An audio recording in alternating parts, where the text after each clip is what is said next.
Good morning everyone, welcome to my channel. So today, very exciting, this is the launch of a new project. As you know, my Stitch the Seasons project has been completed and we're now got a Friday free to start something new. I have already done one video a couple of weeks back where I was going through Rachel from Roxy Creations, her new fabrics. She's printing her digitals onto fabrics now. Some are on linen, some are on cotton, and I've purchased a couple of the packs and I've been squirreling them. I haven't used them in the current Roxy Creations Journal of Stitchery Field Notes project. I've just been sitting on them for something, a little bit special. So the quilt is what's come to mind. Now, I've got other selections of fabrics too that are in the same category where I buy a bigger piece and I'm like, oh, I won't chop into it because it's a little project. I'll save it for something bigger, and a quilt is perfect. So let's start at the beginning. I've made a bit of a list so I don't forget anything, and if you want to take a screenshot so you can sort of, I guess, review my thoughts, you're very welcome to. The project is going to be called the Just Because quilt, and I'm going to have a hashtag the Just Because quilt. That's the first one, so that if any other YouTubers decide to participate, they too can do the same hashtag in their description of their videos, and you as a viewer can type that into the search function of YouTube, and YouTube then will go, oh, here's someone who've all used that same hashtag, so that you as the viewer can have a look at all of the other artists. In addition, I had a chat to Rachel and I suggested that we create a hashtag for her fabrics. So what we've come up with is Fabrics by Roxy Creations Project Ideas. Now there's quite a few YouTube creators out there that are already using her fabrics in different projects, as well as the Field Note Journal. And I thought, well, instead of them all being sort of lost into different projects, let's have one hashtag that points YouTube and viewers all to the one location, which is Rachel's fabrics. So Fabrics by Roxy Creations Project Ideas. So it's lots of words put together as a sentence with the hashtag in front. And that hashtag is like a little computery thing that I guess allows computers to find other, I don't know how to describe that. But anyway, doesn't really matter. Hashtag is the key. You can't have any spaces between your words of your sentence. So they are the two hashtags. They'll be on all of my videos.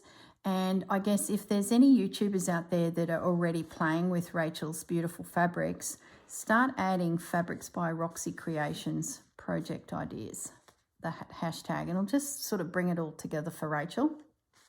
Now, if you're wanting to buy some of Rachel's fabrics, her business name is Roxy Creations, and you will find her on Etsy. There'll be a link below, hence why I've got Fabrics by Roxy Creations Project Ideas. Anyway, I think that's pretty self-explanatory. Let's get into the quilt. So what I'm going to do with my quilt is I'm going to have 3 layers. I'm going to have a top layer. I'm going to have some wadding or batting, depending on what country you're in. You might call it wadding or batting. And then I'm going to have the bottom of the quilt, which is also going to be some fabrics. So the first thing I need to do is select my 2 themes. I'm going to have a theme on the top and a theme on the bottom. Now in my case, it's going to be a designer. So Rachel's fabrics are going to be on the top of the quilt, and the bottom of the quilt is going to be Tim Holtz. So what I've got here are the 2 piles of fabrics. I'll go through I've spelt bottom wrong. I can just spotted that then. I can see, there we go. I just have to fix it. It's bugging me. There's an M there. I've got 2 piles here. I've got my collection of Tim Holtz fabrics that I've been squirreling away. I've hardly used them. and I just think they all complement. They're all part of his creativity, and I love them. So I'm going to be using those as my back of my quilt. And then I've got Rachel's panels, and I've also got one of her fabric packs that I ordered some time ago. So there's going to be some morsels in there for sure that I will want to use. So some suggestions. Let's say you don't have these. So I thought, well, what else could you use as a theme for your quilt? Now, you could do a colour palette. You might want the top of your quilt to be a certain colour, the bottom of the quilt another colour, and then fabrics that match that theme. You might have a place or a holiday in mind. I was chatting to Susanna, and she has a collection of fabrics that she bought in England. So she's tossing around doing Britain as her theme. And they're all her English fabrics from her English holiday when she was there. You might say, I'm going to use fabrics that I thrift from op stores. So you might have a collection already, and then you might spend the year keeping your eyes open for just those little textiles that you could add to your quilt. So an upcycled quilt. Men's shirts are fantastic for that, and I just love the plaids and the checks. So I've just grabbed a handful that I've got here. Some of these are men's shirts that I've cut up and I do different projects with. So you might make your quilt along those lines, which then sort of lent me to, I've seen memory quilts. So let's say you've had someone pass, but you still have some shirts that connect you to that person. You could make a memory quilt using those textiles. Just another idea. You could decide that you just want calico on the back of your quilt. Now I have a quilt here. Well, it's not a quilt, it's a panel. The top of it is a tribute to William Morris fabrics, which I then, using running stitch, all these pieces onto a piece of calico, which then had the stitched back showing all of the stitches. There's no wadding on this because it didn't end up being a quilt, but I'm going to go that little bit extra and have a piece of fabric, the wadding, and then the creation on top of that. But similar sort of technique. But you might decide that the calico is enough, so you might have calico, wadding, and then your beautiful fabrics. You might decide not to use the wadding at all and do what I did here and make a very lightweight quilt where you stitch away and it doesn't matter what happens on the back because you want to enjoy the randomness of the back of stitching. So you've got a few ideas and options there. So now, before I get onto the next section, after we get through this, there's a how to construct your quilt video coming where I create a baby version of the quilt and show you the techniques I'm going to use to build it, which I think I needed to do to give you a snapshot of where we're heading over the next few months. And then you can, I guess, make an educated decision on whether you follow along my style or you do something else, or you think, oh, that's too much for me. I'd hate to think you start this project and then get overwhelmed and the project gets shelved. I just would like you to have all of the information up front so you can make an informed decision on how you proceed. So the next section of our quilt, so we know what our top layer is, we know what our bottom layer is, and we've got wadding in the middle, is we're going to spend the second part of each month, because there's going to be a block per month, 12 blocks. The second part of the month will be embellishing. This is where you can go ballistic. You can do as little as much as you want. I'm not going to give you a prompt per month because I didn't really want to sort of limit you on what you could do. And as the year evolves, we might see a technique that we want to try and the quilt might be the perfect spot to try it. So I've come up with 6 that you may want to consider. You might want to do all 6. You might want to do 2 of each to get your 12 blocks, or you might do 1 and 6 of the other, whatever. My list so far. I'm really enthralled with a hand-stitched log cabin. So I'm just going to move that slightly. I had an absolute ball creating a log cabin by hand with scraps of fabrics. So on my quilt will be at least one log cabin, maybe more, but at least one. And I love how I was able to bring in, you know, textures from lace and then overlay stitching onto it. It's like I really enjoyed it, so I do want to do that again.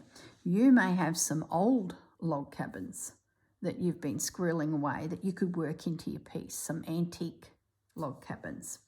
You may have a log cabin quilt that you never ever finished. We'll get those log cabins out. Maybe that becomes part of your quilt top. The next thing I want to add to my quilt are little houses. I just love stitching little houses. So these things that I'm suggesting now are all feature elements. So let me just bring you this into shot. Remember when we did the vessel and I did the hat box here and put little houses out of scrap fabrics on there? I really want to do that again. So over my quilt will feature random little houses. Now Rachel Fabrics, she has in her packs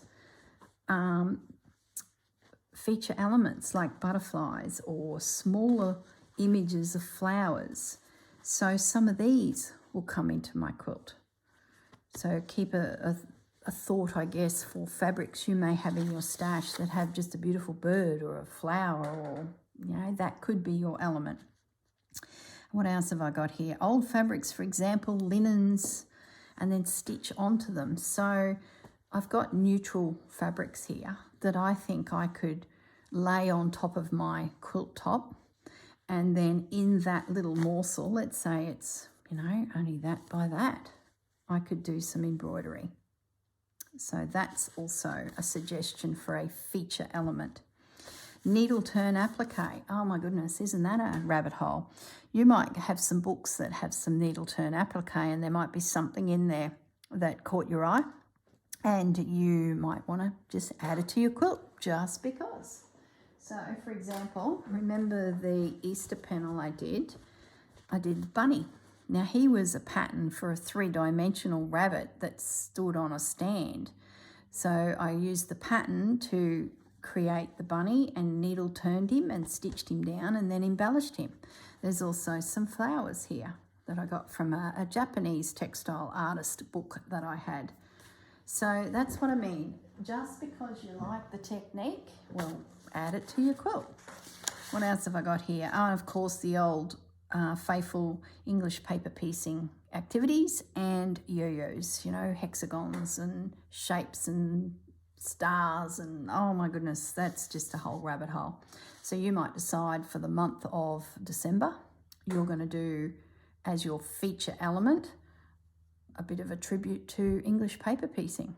And I think once the quilt evolves and builds, like we get to block 6 and 7 and 8, you will start repeating some of these. So you might go, oh, I'm going to do another little log cabin here, or I'm going to do, here's another rabbit jumping over here, or some flowers, or a little house, or whatever it may be. So each block will have a feature on it, whether it be fabric, fussy cut element, or something you create that gets attached to it. So that's the I guess, week 2 and 3 of each month, because the first part of the month will be prepping your layers of your quilt, and then you get to decorate. Now, as a third note, you might want to consider adding some treasures, whether that be morsels of doilies, whether that be some embroidery that you've inherited or created. You might even have some laces that you would like to, you know, that last little piece, and you just want to pop it somewhere so it's forever a treasure. So over the top of all of it will be treasures. So there's 3 stages: building your base to your quilt, or building your quilt, adding a feature element, whatever that activity may be. It might be a technique, and then sprinkling over the top of that some form of treasure. So That's the breakdown of the process. Now, just a couple other things to think about. We are going to be sandwiching together lots of fabrics and using running stitch to join it all together into the quilt, the quilting side of the project. I plan to use a number 12 neutral coloured cotton pearl thread. Because it's thin, it should be less pressure on my fingers. Now, I'll use a milliner's needle that will handle, the eye of the needle will handle a number 12, and it should slice through the fabric really easily. So that's my decision made for how am I going to quilt my fabrics together to create the quilt. The other thing I will need is some sewing machine cotton and an additional needle, which I'm going to say is Reg. Where is he? A real fine needle. This too, being fine, is just easy to get through the fabrics. The last thing you want to do is have something quite chunky and your joints start aching and you'll just throw it to one side. So my tools, if you will be that and potentially one of those, because you might want to do some lines to give you guidelines to stitch. But, you know, I'll talk about that in the next section of the video more so. I'm getting ahead of myself here. The reason I'm going as fine as I can is when I did this quilt, I used a number 5 pearl cotton. Now, I don't think I even have any nearby. That's number 8, which is the next size up. That's probably equivalent to number 5. It's quite thick. Yeah, that'd be it. That, for me, was a real, there's a number 5. So you can see the thicknesses. Where's my number 12? See that? I don't want it to be as thick as that, because that's just too much friction on my hands, and quilting a quilt is epic. So I just thought I'd mention it now. When you're getting your supplies together, keep it simple. A good thread to baste or invisible stitch all your elements down, because the quicker we get rid of the pins, the better. And invisible stitch will be a big part of this project. So if you don't like doing invisible stitch, you're going to have to deal with all the pins, because it's piecing together fabrics to create your quilt. And then you come back later in the month and start doing some decorative type elements, you know, the top stitching, the adding treasures and maybe little houses, for example. So I just thought I'd mention that. Now, the middle of your quilt. I'm going to use, just grabbing it, a cotton batting. Now, I can get this at my local quilt stores and my local big name fabric stores. It's quite common here in Australia. It's a cotton batting. There are heaps on the market. The only thing I'd say is get something that's reasonably thin. You don't want it too thin, but not too thick. And make sure it's not real fluffy, because as you bring your needle up and down through your fabric and drag your threads through, fibres will come to the top, and it's really annoying. I've got some in the cupboard that are got a bit of a synthetic mix in them, and they're fluffy. They drive me nuts. So I will be using this. I will find the exact name of this one and put it in the description below. I've just gone to the cupboard and found an offcut, and I don't have enough for the project. So I will be venturing out to get another piece so that I've got it. Now, in addition, if you don't want to use that, you could use some flannelette. This is a piece that's come from inside an old quilt that someone else has used. And I thought, well, you know, that would work too. You could use an old blanket as your substrate in between your work. So something else to consider when you're choosing your fabrics. Now, the size of your quilt, that is up to you. I'm going to aim for a lap quilt. That way it's not too big. I don't need a bed for it. It can just be on the couch to throw over your lap when you're feeling a little cool. Now for me, that size ranges from 50 inches by 60 inches, or 60 by 60, or 50 by 50, somewhere in that vicinity. So that's a decision you will make. I still haven't narrowed that down, but if you decide to, where's my pen and paper here? I was scribbling here before. 12 months, 12 blocks. These blocks and the size of them depends on your size of your quilt. These blocks will be butted together. So it's pretty easy to work out what your blocks need to be.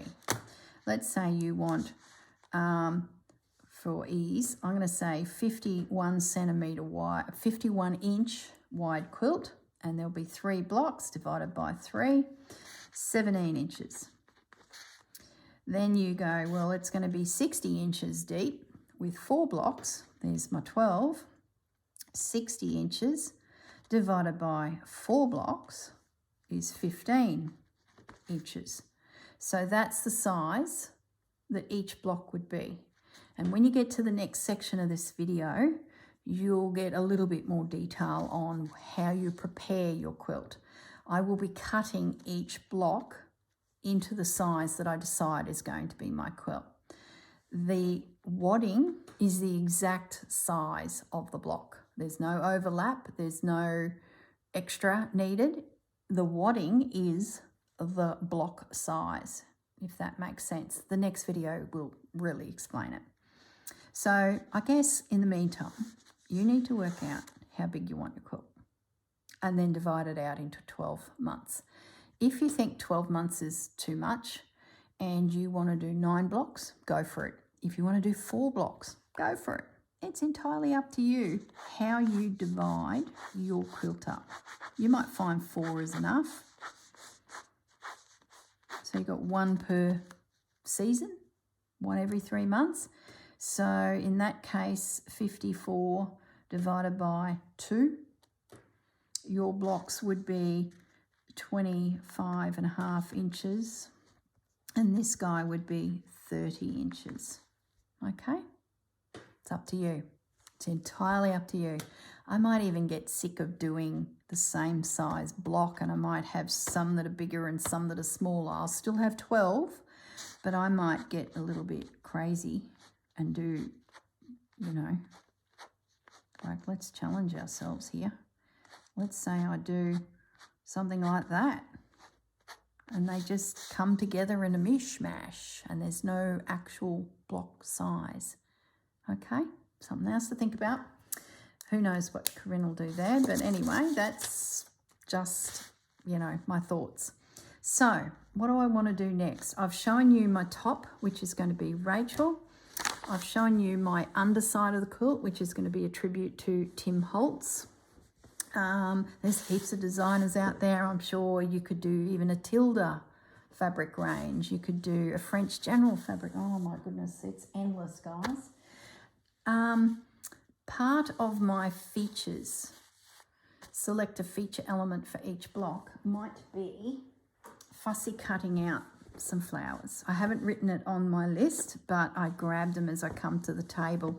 You might cut out some random flowers and lay that over your quilt. You might do thread painting into it. You might just stitch the flowers on, and that might be enough. You might not want to do thread painting.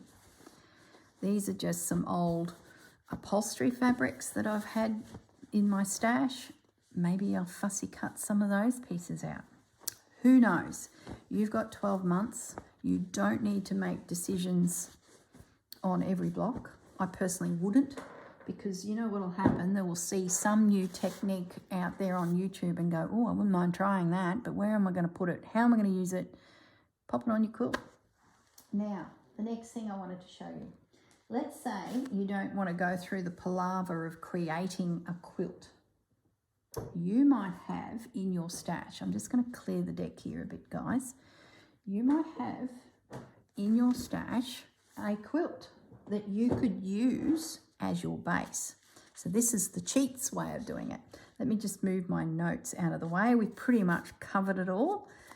So what I've got here are 3 different ideas for you.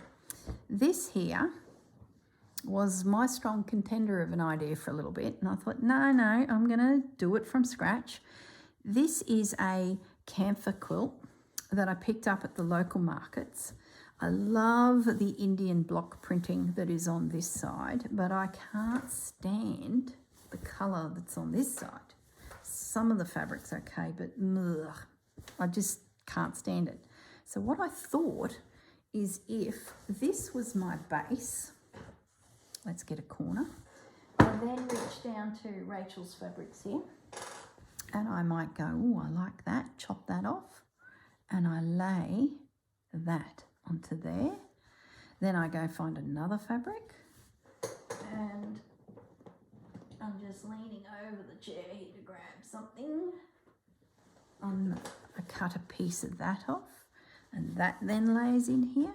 So I go straight to stitching my top fabrics onto my base, because my base is this.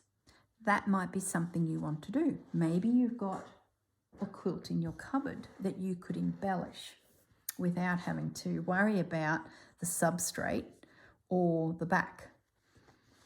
Now, let me pop that away. I'm not going to do that because the reason I discounted this guy is there's no wadding in here. There's 2 pieces of fabric and they're very fine. And I thought, oh, I just feel like when I want to do some embroidery, I need a bit of thickness there that I can hide my stitches in and they're not going to pop through. And I just felt that was a bit thin.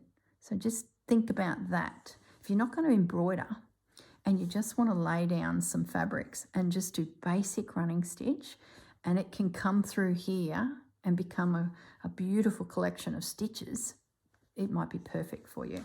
So let's pop that guy away. And here's another suggestion. This one I picked up at a antique market. Now, someone has made this quilt. It is a series of log cabins that are all sashed together with a border, and there's some form of wadding in there, and then the backing fabric.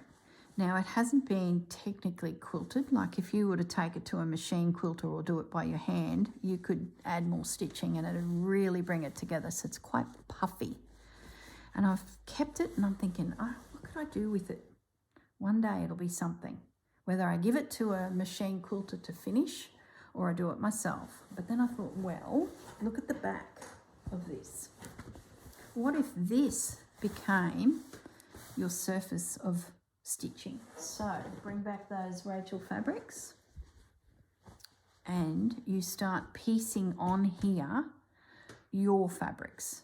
Now in this scenario, because it's got this, I would turn that edge and slip stitch it into that seam. So this becomes the top of my quilt, yet it's the bottom of this quilt. Does that make sense? So that might be something. You might have a quilt in your cupboard that great-great-great-granny made and is needing a makeover. Maybe it's a quilt you've never really liked the colours of. So here's another quilt that I picked up. Now this one is a really old one and I just love it. Now I'm not going to go stitching on it because I sort of feel like it needs to stay at the moment as it is. But this is a really old vintage hand quilted, like look at it. She's hand quilted together this gorgeous piece. There's tears in it, rips. It's technically could be a cutter quilt, but it's still, I think, in good condition. So at the moment, she's staying together, all hand quilted. This could be a base for your fabrics to join into. So just another suggestion. Maybe you have a quilt already in the cupboard. See, there'd be a lot of quilters out there watching that have spent, let me get something pretty for you to look at while I finish up this section of video. There could be quilters out there amongst you that have spent many, many hours making gorgeous quilts. Well, maybe bring one of those back out of the cupboard and you're going to top dress them with some new fabrics and some new stitching techniques that you can use to embellish your quilt. Okay, so just a quick recap. The project is called the Just Because Quilt. Don't forget to put your hashtags in there, fellow YouTube folk. For you out there wanting to participate, have a think about the top of your quilt, the bottom of your quilt, and what fabrics you're going to do. Are you going to have one theme for the whole thing, or are you going to split it into two themes like me? Rachel on top, Tim Holtz on the bottom of the quilt. There are heaps of themes you can work through. And then once that block is constructed, the base is done, which you'll see in the next little section of video, I'm then going to embellish the quilt. And that's where I've got just a few ideas at the moment. There's no structure there. You can do whatever you want. You can follow along with whatever bright spark idea I have each month. Some of them will be repeated because I know I'd love some little houses through it, flowers through it, a little bit of embroidery. Not a lot of embroidery. I don't want to go crazy with the embroidery because there's a lot of work in this, let's be honest. And then the third thing is don't forget the little treasures, little things you might just want to add to your quilt, memories. Okay, I think that's pretty much it. I've covered the threads that I plan to use. We've spoken about the to use batting or not to use batting. And then, of course, maybe using an old quilt that you have that could be modified into this new technique. All right, I'm going to leave it at that. I think I've got out of my head everything that you guys need to know. So the next section of video is me playing with the technique or the construction method. And I think you guys need to watch that too to decide, are you going to do the way I'm going to do it, and which is a similar way to what Rachel and Juju are doing, because Rachel's making the quilt for Lucy's bed. And she's using a similar technique. So I just go into more detail of how I would bring it together. I think that's it. All right, guys, I'm going to stop the yibby yabber. I think you got the gist of it. And yeah, let's cue the next video when we start to play with fabrics. Okay, guys, this section of the video is a mini version of how the quilt is going to be constructed. So I've had a bit of a think through all the different steps and how logically it would come together.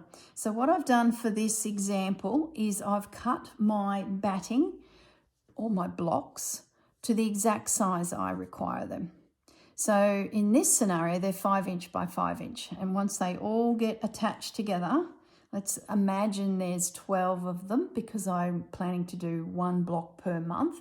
You might only do 9, so you don't feel as, 1 per month. You've got a little bit of time. It's whatever you want.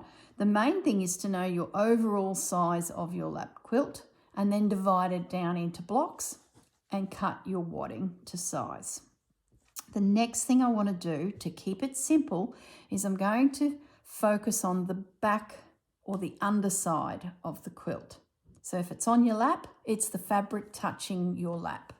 And in this scenario, and in my scenario for my big quilt, I am cutting some fabrics to the size of those blocks. So I've just grabbed myself a couple packs here of some fat quarters, which are 5 inch by 5 inch.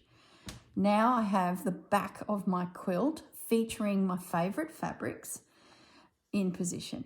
So what I would do then is, well, we don't like pins, do we? We're all a bit of a get rid of the pins as quick as we can because we do all this hand sewing. So I'm going to pin them first, then, so picture this on a bigger scale. We're prepping the underside of our quilt. I'm just going to pin them quickly. I'm then going to grab sewing machine cotton, just basic sewing machine cotton, and invisible stitch these together so they become one panel. So let's just get started on that. I have a needle already threaded, that was great, and a little knot. So I'm going to bury my knot into the wadding. Now, if you decide not to use a wadding, just keep in mind that as you embellish your quilt by adding bits and bobs, having that wadding there is, I guess, something you need to think about, because you can bury a needle into that and the stitches you're doing won't come through the other side. If you do fabric to fabric, there's a chance you'll see your stitches because you just don't have the layers there. So just something to think about, and I'm sure I've probably mentioned this earlier in the video as part of your considerations of materials that you select. So I'm just now doing an itty bitty stitch. This is for the newbies, a tiny little stitch, but underneath you'll see I'm jumping forward probably the width of my thumbnail. Then I'm doing a little stitch, jumping down a little bit and coming back again in the row. So I've just stitched along there and now I'm scooting back there. So I'm going to go all over that fabric with just a little stitch, pop up a little bit further along. Now as soon as I get to needing to change threads, it's just a simple little knot. This is just to bring these two layers together, the back of your quilt and your batting. I'm just going to get myself another thread. Okay.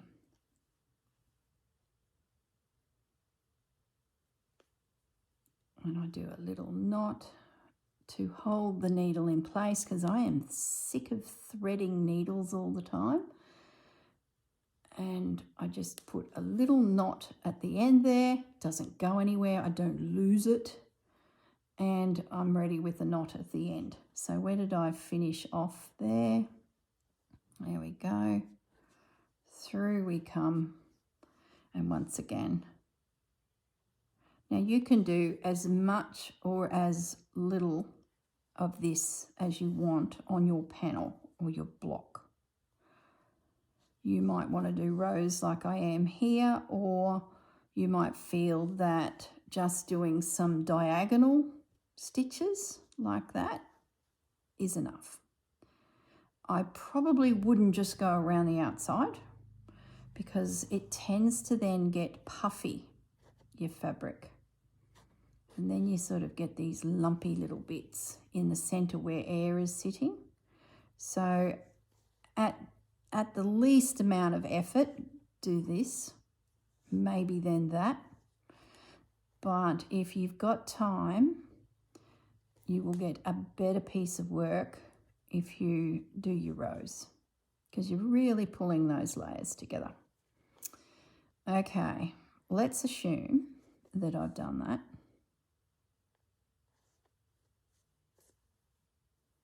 Oh, it won't take me much longer to do a couple more. Okay, I'll just use the last of this thread. It'll feel beautiful in your hand. You've really got a good start, a good base to your quilt. And there's nothing stopping you getting all of these prepped. If you've got some time, go for it. And then when you get to each month to start your next block, all your bases are done. Okay. Let's just knot that off. That's enough to hold that anyway. And I can remove my pins. I'll even take that one out. So that is one. The batting and my background, my base fabric, no, sorry, wrong word. The backing of the quilt fabric is attached. Now you might decide that 9, 12 blocks is too much piecing, I guess the blockiness of it. So you might decide to do some strips. So you might not cut your batting into cubes or rectangles. You might do a strip, a strip, and a strip. I'm sure I've already spoken about this earlier in the video. If I haven't, I'm sort of filming these in sections. So that could be another way that you then could put a long piece of fabric across your wadding, which you have not sectioned. But when it turns over to be ready to be worked upon, you would have a strip like this with one piece of fabric across the back. Okay, and then January, February, March, April, and you just visually have a bit of a dividing line. It's not a distinct line.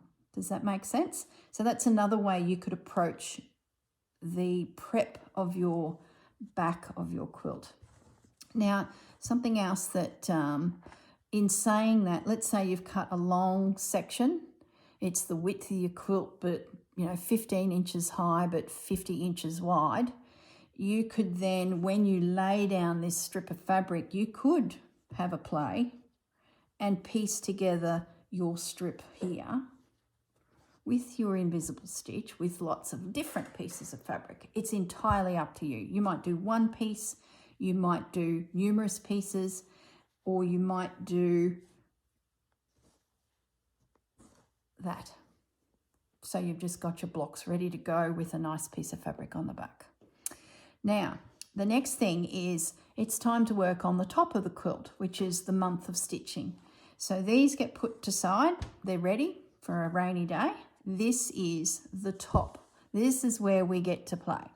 So you go to your theme that you've chosen, and you may have two themes. You may have a theme for the top and a theme for the bottom.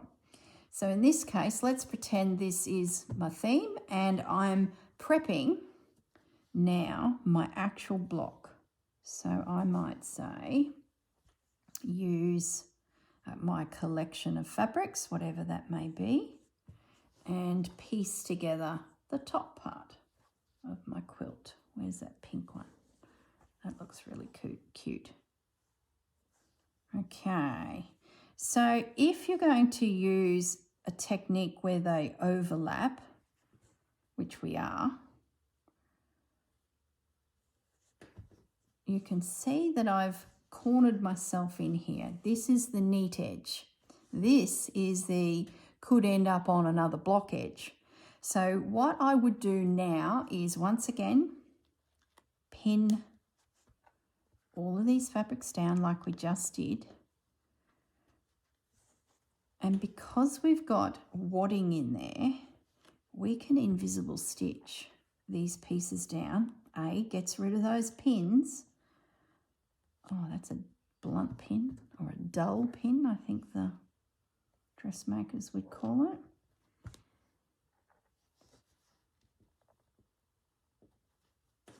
Okay, and we've got what I call these flaps of fabric hanging off of it. This is the corner. This could be the top corner of your quilt, right or left, bottom right or left. Doesn't matter at this stage. You will need to make those decisions at some point. But as you can see how we've got these flaps of fabric.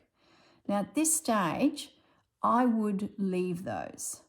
You might decide that you want to trim that off 2 inches everywhere you go on your journey, and those 2 inches just flop on top of the next block or underneath the next block. No, underneath's the wrong word. On top. No, underneath. No, that works. Because here's your next block. You might decide that that one sits there, or you might go, no, that's going to sit there like that. So it's going to be quite interesting to see how this all comes together, because all the way along, we're going to be making decisions about the aesthetics of our quilt. Before I get ahead there, let's invisible stitch now down these pieces. So once again, needle and thread, and we're going to invisible stitch our background top layer of the quilt. These are just beautiful fabrics that you want to feature. Now remember, we've got some other little things happening on our quilt. You know, some highlight elements and some treasures. Maybe you don't have those. That doesn't matter. Depends on what you're doing with your quilt. It might be just all about your fabrics. But to get rid of those pins, once again, we're going to invisible stitch. And because I've got this wadding here, I can sneak my needle through. I can go through to the other side. But instead of doing that big dog stitch, you know, the big jump, I'm going to come back up. So it's like an up and down stitch, just like a sewing machine. Then I'm going to go back through the wadding, not coming through. So that gets me further along. I can get rid of that pin now. And I'm going to go through to the other side, back up right near there. So it's like a slide sideways stitch and then an up and down stitch. It's a little bit different to what we did on the back here. But what that does is it still gives us the technique of the invisible stitching, but it also brings it all together. Now, if you find that having these pieces of fabric hanging off of your blocks is annoying, and it might be to some of you, you could trim them off and then use additional fabric at the end to bring your quilt together. But I'm going to try and make it feel like it is more organic. So you can't really see what block is where. It's just a collage of fabrics. So I'm now skipping on to this little guy here, catching him down, keeping my needle and thread shimmying through all of those layers and popping up further along. But then I go down. So if I was stitching a piece of embroidery into a journal, this is the technique I use when there's already a piece of embroidery on a page behind, because you don't want this invisible stitch to become visible here. Okay, and back up. That's really the only difference, is you've got to come back up to your surface and then scoot through, dropping down. If you don't use the batting or the wadding in between, this might be a little tricky because you just don't have the layers to bury your stitches in. Okay, so let's assume now that I've done that whole piece, I'll just do one more stitch, then I can get rid of that little pin.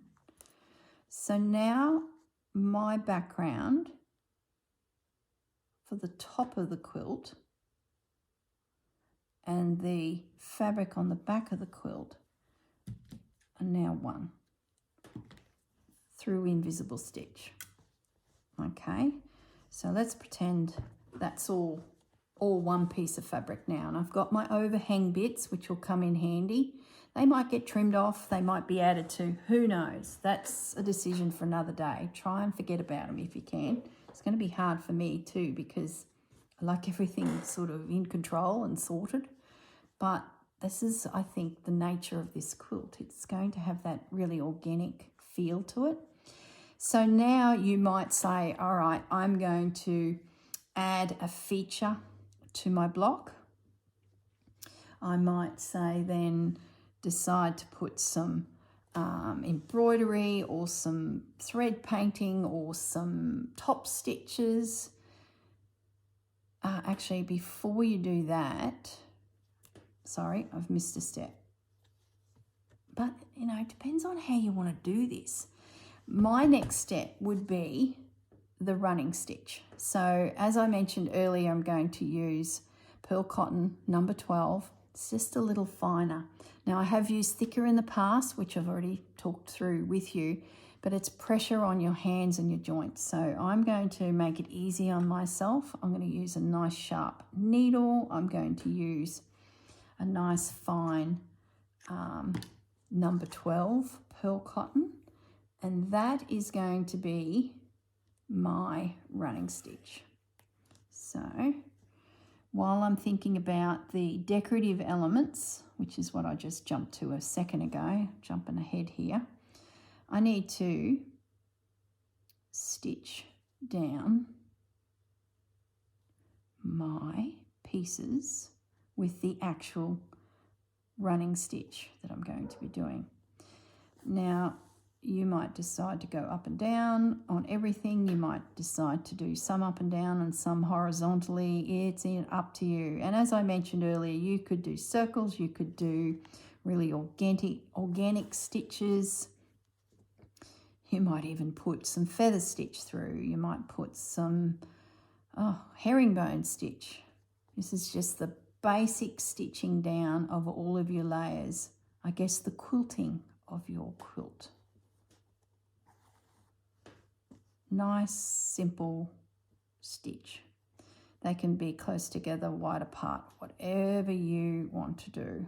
And this really pulls your panels together. And there's the back, there's the front. Don't overthink it. If crooked lines annoy you, grab out your ruler and your heat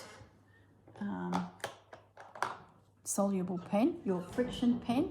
Just one moment, guys. Okay, I'm back. Sorry about that. I just had someone enter via the side door to my studio, so I had to pause the video for a moment.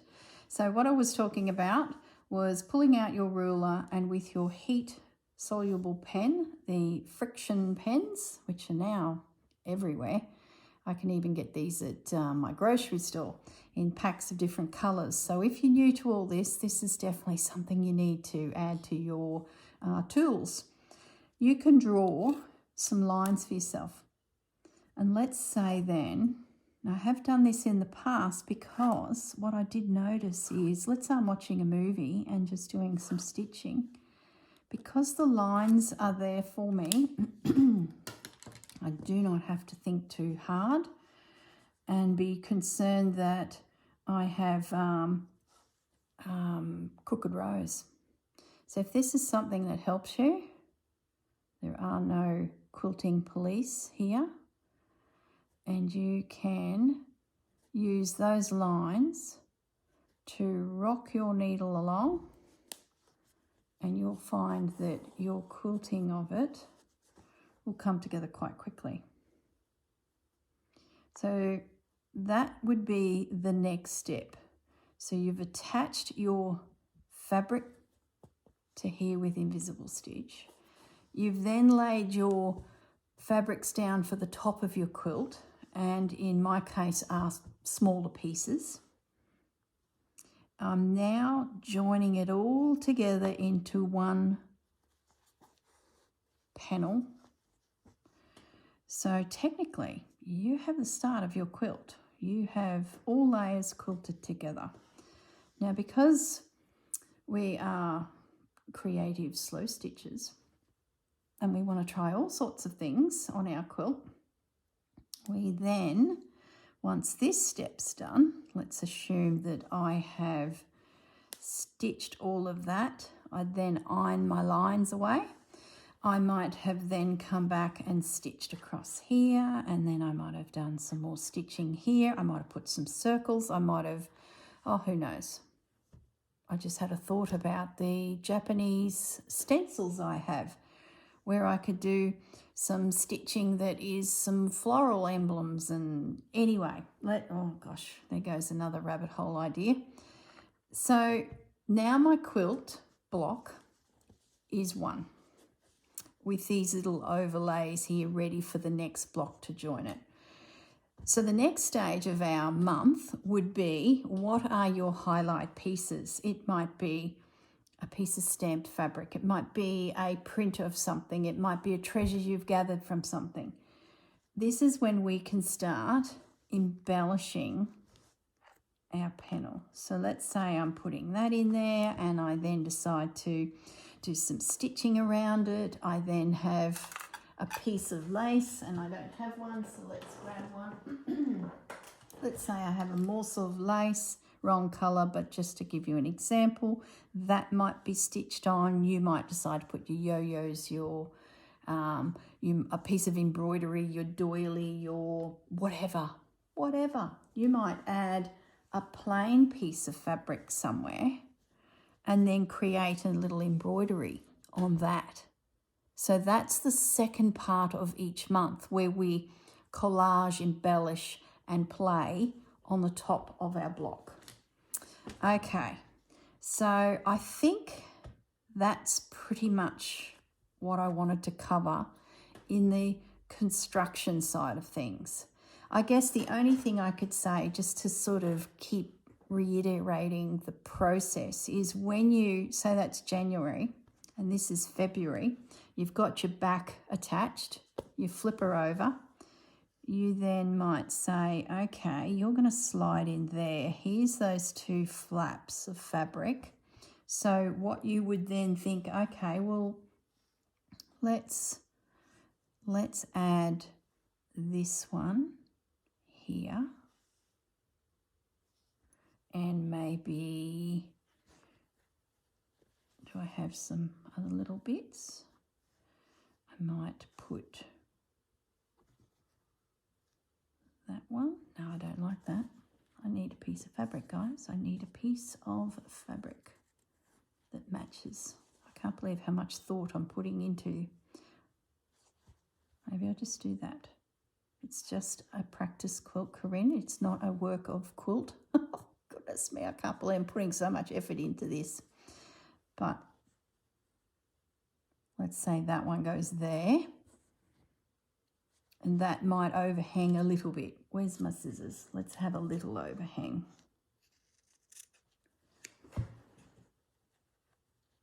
Oh, I need bigger scissors. I'm trying to cut it with the little itty bitty scissors. What did I do with them, guys? Here they are. I have got stuff everywhere in this room because I've been thrashing this idea around. Here we go. So February block is this one. Now you probably will need a spot where you can lay your blocks out as you grow, so you can sort of keep that overall view happening. So if I was now to slide this guy back, what you can see is here is the area that I'm working on for February. So let's say my feature piece was, where's that little print that we had, this stamp. Let's say that's my feature piece. So that's where I'd be working for February. And when this comes together, you would then slide that into there. And that could be invisible stitched together. So now your two blocks are together. So let's assume that that's happened. February's completed, January's completed, and we're mushing them together. Here's our overlays, our wadding touches, like so. Now, if you want to be a purist, joining the wadding, you could get your cotton and do a little stitch down that wadding edge, and you can access it because your fabrics have given you the space. This is going to be a lot of fun piecing together, as much fun I think as potentially doing all the stitching, because there's a lot of thinking happening here. So let's overcast stitch these two pieces together. I remember in my quilting days, often you'd make a quilt and you wouldn't have enough wadding, so you would have to join wadding together so that it became a big piece suitable for your quilt. So you might have the right width one way but not the other, and then you grab some scraps and join them together. You might have a heap of scraps in your cupboard already. So what does someone call this once in a shop I overheard? Frankensteining your wadding together, or your batting. Some countries call it wadding. Some countries call it batting. What do I call it? Bit of everything. So here we are now, just stitching our little wadding piece together. So the back side, we're going to have a bit of a gap, but don't stress about it at this stage, because that's just another spot we can do some more stitching. You might decide that every 2 months you'll join 2 together. You might then do 4 together, and then you can have a look at those 4 panels in their entirety and decide that you could add another element, like a feature element again. That's just not enough thread to get me where I need to go. Can I move my little knot? Probably not.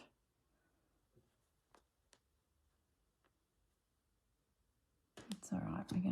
We're gonna get there. We're gonna sneakily get there. Like I said, this is a baby quilt, just to give you a bit of an idea of, I guess, the techniques that we will encounter. So let's assume that that's done nicely. It's a bit rough, but so now in between our wadding is joined. This is coming over here. I would then invisible stitch this together, right? Then you might go, well, I know there's a block joining there. I've got an opportunity to do something else here. Let's say you had another feature. Maybe it's a piece of lace, or another fabric you come across because you've gone somewhere for a weekend and you've picked up this gorgeous little piece of fabric. So you might go, well, now I could put that there, wherever, and it's already joined. So your quilt is just slowly emerging as we sort of piece it together. I think I'm going to start in one bottom corner and head out from there. I'm still thinking about whether my blocks are going to be uniform sizes, because some of my pieces of fabric I'd love to include are rectangles, some are squares, but I do know I want to be roughly a certain size. So I don't know yet if I will restrict myself to exactly the right size block. So let's have a think about what's happening on the back side. Let's say you're into January, February, March, well, we're starting in September, so that doesn't even apply. And this little guy has come together like so. And there's probably fabric hanging off the top there, because no doubt I would have probably wanted to do something like that. So that little block there can now be slip stitched together. That'll drop over, and then I can invisible stitch, and then I can do decorative stitching, add more elements. So you can see how it sort of evolves. So let me just pretend we've done that with some pins. I hope this is all in camera. I think so. Be better if that wadding was stitched together. It would not swing around as much as it's going to be. So let's have a quick look on the back, because our front's evolving and we're playing and we're stitching all sorts of things on. So the back is coming together. Now, that's right, that should be covered. Let's pretend that's there like that. Our back is blocking together. What we do have are these little seams here. What I think I will do to merge it is I'm going to take the opportunity to get more morsels of fabric and just do some random piecing. My colour selection here is a bit limited. Just random pieces to help disguise the fact that this is blocks coming together really blocky. Does that make sense? How's that for technical speech? don't want to cut my fat quarters up too much because I'm Swiss cheesing the place here. So let's say that one gets cut to there. This will reinforce the seams. Let's pretend that's cut. A lot of pretending happening here. But I think it's a really good way of giving you an idea of the technique I plan to use. I would then come back with this and I'd stitch this piece. I'd stitch that piece. Remember, this is already stitched. So this then would be stitched. That would be stitched. So with that. Now, because we have that wadding in there, you will be able to do a sneaky little running stitch through there. And it won't come through here because you have that batting. Okay, so the back of your quilt will evolve, and then the top of your quilt will also evolve. And of course, it will have more decorative elements on it because that's just what we do. We want to play. So there you go. That is a mini version of how this quilt will come together. All of that we will do through the months.